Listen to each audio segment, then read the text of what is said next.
परमागम में कारण परमात्मा को ही आत्मा कहा है। कारण परमात्मा कहो, सहज परमात्मा कहो, एक रूप ध्रुव नायक परमात्मा कहो, स्थिर परमात्मा कहो, शुद्ध परम्परायिक भाव कहो, वास्तव में वही आत्मा है। जो पर्याय है वो आत्मा होते हुए भी आत्मा नहीं है। क्यों? क्योंकि वो कोई वस्तु नहीं है। वस्तु क्यों नहीं है? क्योंकि दूसरे समय में जब उसका अस्तित्व ही नहीं है, इसलिए वो वस्तु नहीं है। वस्तु नहीं है इसलिए वो आत्मा नहीं है। जो कारण परमात्मा है, जो ध्रुव परमात्मा है, जो एक रूप शुद्ध विनायक है, वो त्रिकाल निरावरण है और अतीन्द्रिय ज्ञानमय है। वो अतीन्द्रिय ज्ञानमय है, अतीन्द्रिय सुखमय है। अतीन्द्रिय क्यों कहा?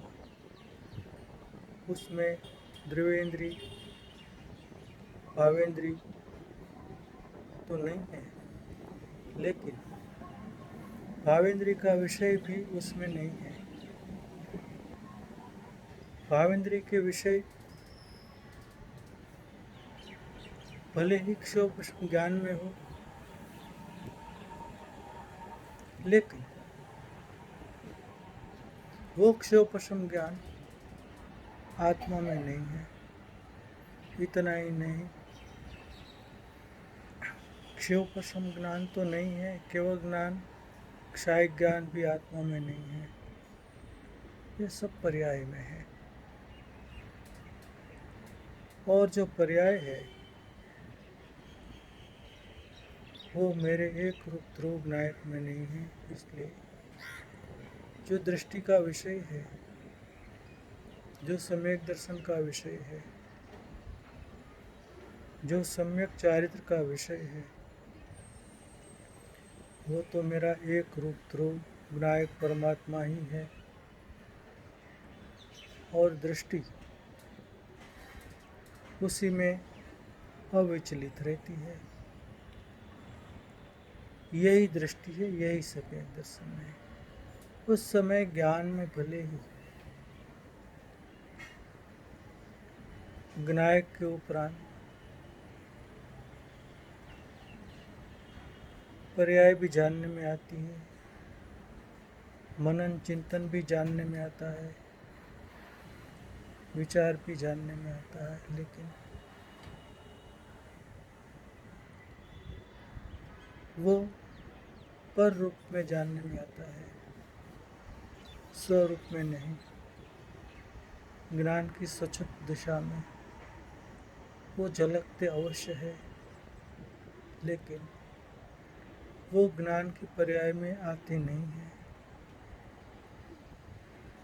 तो तत्व चिंतन, मनन, विचार, विकल्प वो तो वास्तव में आत्मा से बाहर ही है। इसलिए जो प्रमाण का आत्मा है, जो द्रव्य पर्याय स्वरूप जो आत्मा है, उस द्रव्य में तत्व, मनन, चिंतन, विकल्प, राग, द्वेष कुछ भी नहीं है। इतना ही नहीं,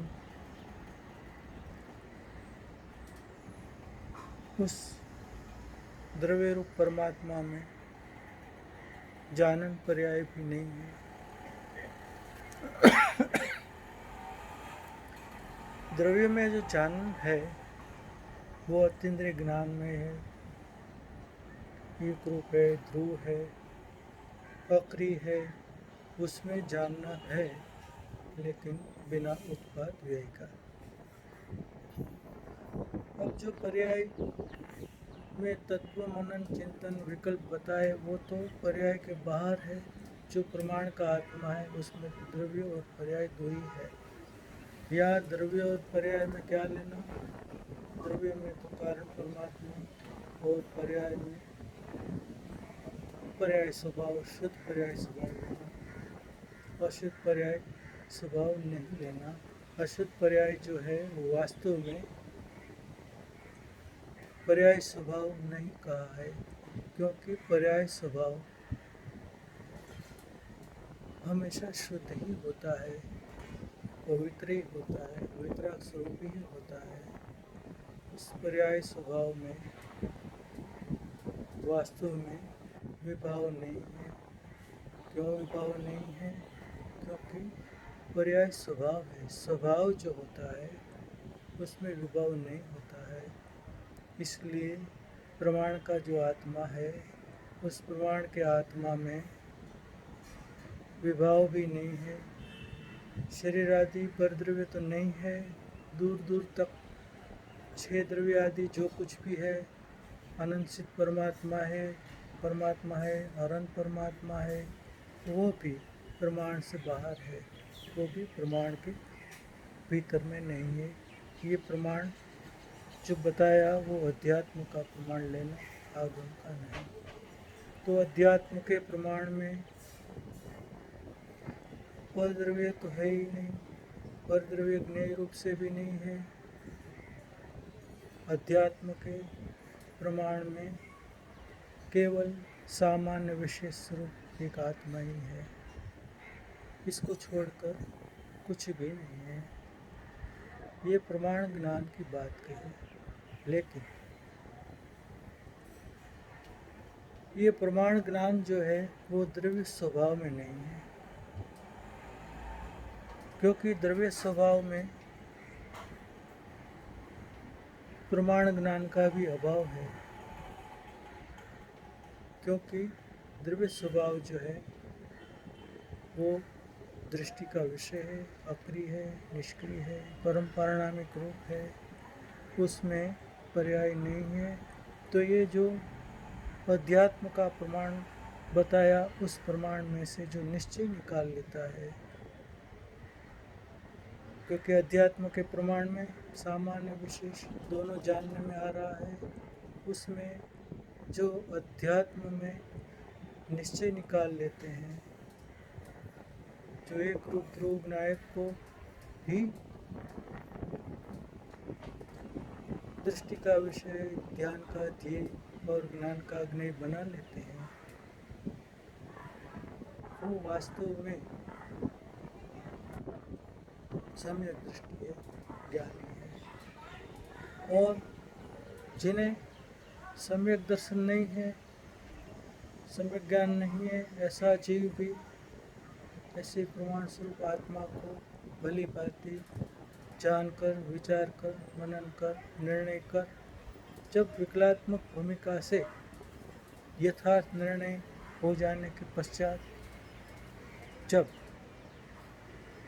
उसकी नज़र, उसकी दृष्टि उस प्रमाण ज्ञान से हटकर, विकलात्मक प्रमाण ज्ञान से भी हटकर एक रूप ध्रुव अविचल विनायक में जब चली जाती है, तब सम्यक दर्शन और सम्यक ज्ञान दोनों का एक समय में, एक काल में जन्म हो जाता है।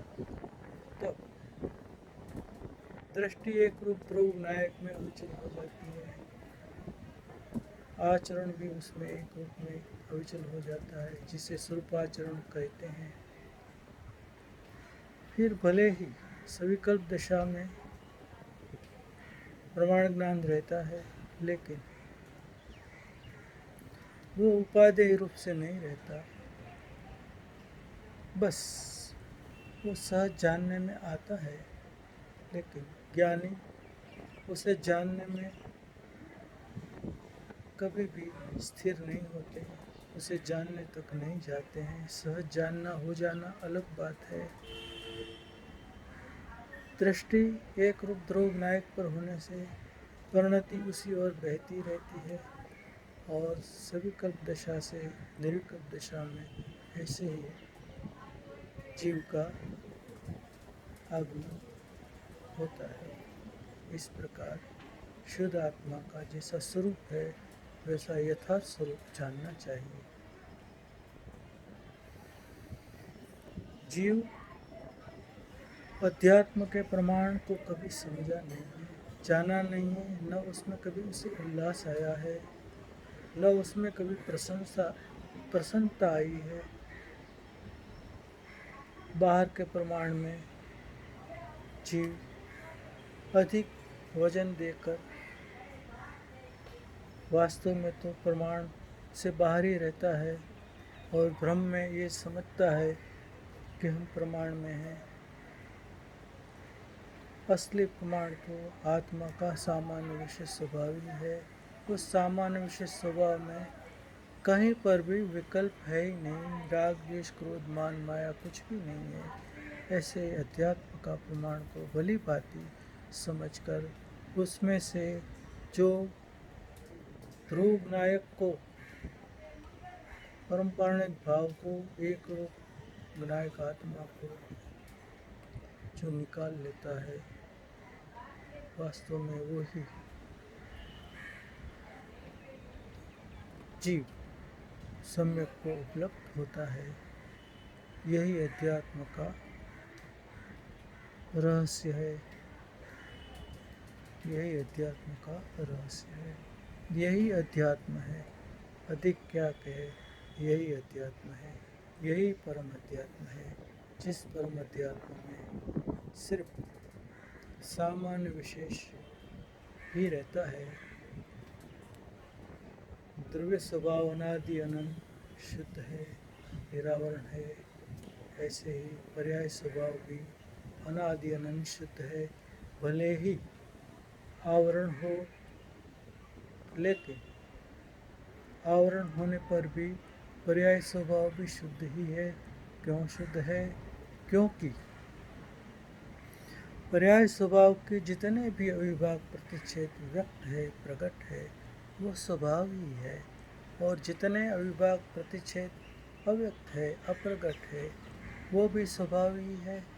इसलिए भले ही पर्याय में हीनाधिकता हो, पर्याय स्वभाव में हीनाधिकता हो, लेकिन स्वभाव तो शुद्ध ही है, शुद्ध ही है। उसमें वास्तव में कोई आवरण नहीं है। एक हिसाब से कहे तो वो भी निरावरण ही है, शुद्ध ही है।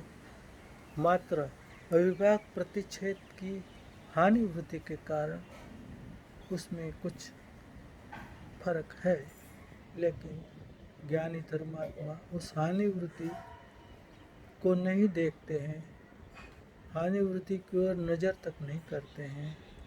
बस हानि वृत्ति है, इतना ही है, लेकिन हानि वृत्ति दृष्टि का विषय नहीं है।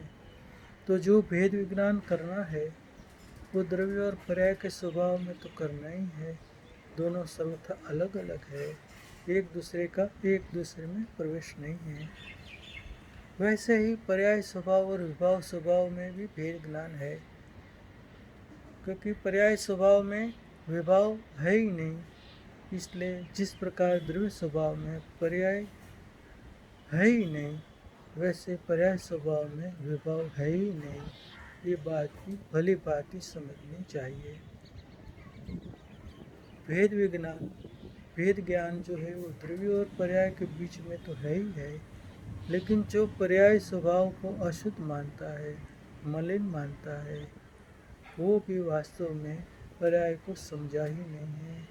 क्योंकि जो भेद ज्ञान द्रव्य और पर्याय के बीच में करना है, वही भेद ज्ञान पर्याय स्वभाव में भी करना है। अर्थात पर्याय स्वभाव शुद्ध ही है। उस पर्याय स्वभाव में विभाव स्वभाव के अंश तक नहीं है।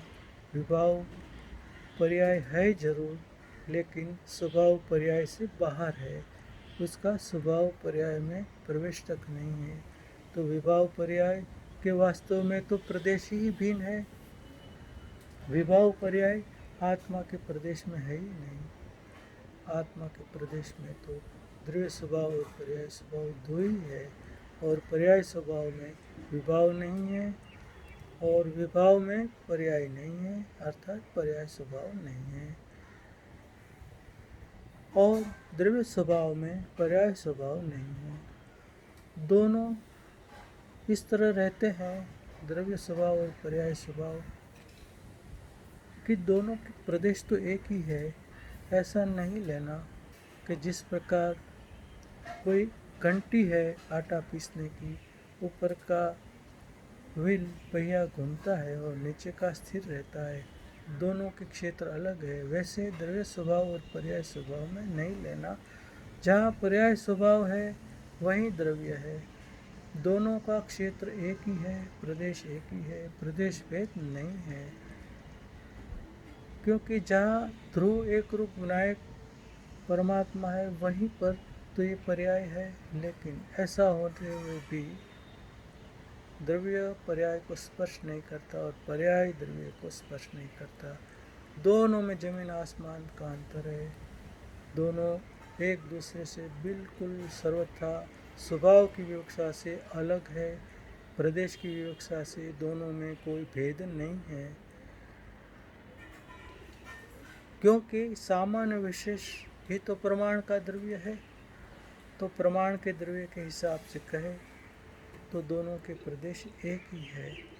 लेकिन जब निश्चय की बात करते हैं तब द्रव्य स्वभाव के प्रदेश में पर्याय के प्रदेश भी नहीं है। ये बात भी पूज्य गुरुदेव श्री ने हमें जो सिखाई है, बताई है, उसे भी स्मरण में रखना चाहिए। क्योंकि जो द्रव्य स्वभाव है वो अपने प्रदेशत्व सहित है और उस द्रव्य स्वभाव को परिपूर्ण लक्ष्य लेने के लिए आपको पर्याय के प्रदेश को भी भिन्न ही लेना पड़ेगा। भिन्न है ऐसा ही मानना पड़ेगा। ये विषय थोड़ा सूक्ष्म और अधिक सूक्ष्म है, जिसे पूज्य गुरुदेव के प्रवचनों के माध्यम से बार बार मनन करके भावभाषण करना चाहिए। क्योंकि मेरे जैसे व्यक्ति में वो सामर्थ्य नहीं है कि मैं यह आपको भली बात बता सकूं कि पूज्य गुरुदेव श्री ने उसे किस प्रकार से द्रव्य और पर्याय के प्रदेश भिन्न बताए हैं। जब गुरुदेव श्री ने बताए हैं तो वो उसके ज्ञान में ऐसे आए हैं। ऐसे तो सम्यक दृष्टि के ज्ञान में भी ऐसे ही आया है, लेकिन वाणी के माध्यम से जैसा पूज्य गुरुदेव श्री बताते हैं वैसा बताने का सामर्थ्य मेरे में नहीं है। इसलिए उसका विशेष अभ्यास तो आपको पूज्य गुरुदेव के प्रवचनों के माध्यम से ही करना चाहिए।